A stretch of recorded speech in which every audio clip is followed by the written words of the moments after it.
डाकिले ओ करती माँ सौला शुणी कोरी ब्लॉक विभिन्न देवीपीठ मध्य माँ सौला शुणी पीठ अन्यतम। बैतरणी नदी कूल साहाड़ा गछमूल आविर्भाव होता मांकर महिमा 12 मासरे 13 पर्व मध्य मांकर मकर पर्व अन्यतम।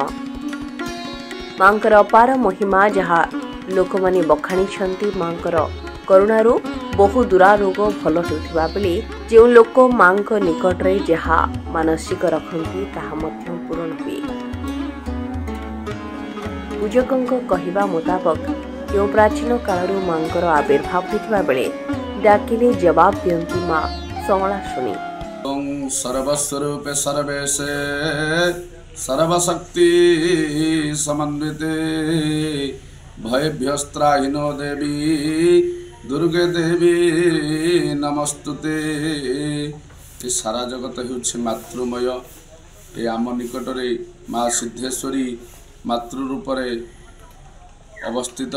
ये माँकर नाम सिद्धेश्वरी हेबार कारण दुर्गांकर जो नवरूप अच्छी नवरूप मध्यरु सिद्धिदात्री एक अन्यतम नाम। माँ भक्तंकर सर्वसिद्धि पूर्ण करुथिबारु माँ को नाम होछि सिद्धिदात्री।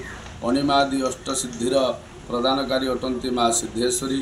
माँकर ना साला शुणी हेबार भी पुरातन किंवदंती प्रमाण मिले। माँ साला गछमूल निवास करुथिबारु भक्त माने श्रद्धारे माँ को साला शुणी बोली नाम नामित करिसंती एवं माँकर नाम साला हेबा ठारू ग्रामर नाम मध्य साला शुणी होइअछि। माँ आवाहमान कालरू के जानी केउ जुगरु ए स्थान अवस्थित करिसंती ताहा मध्य मते अजଣା।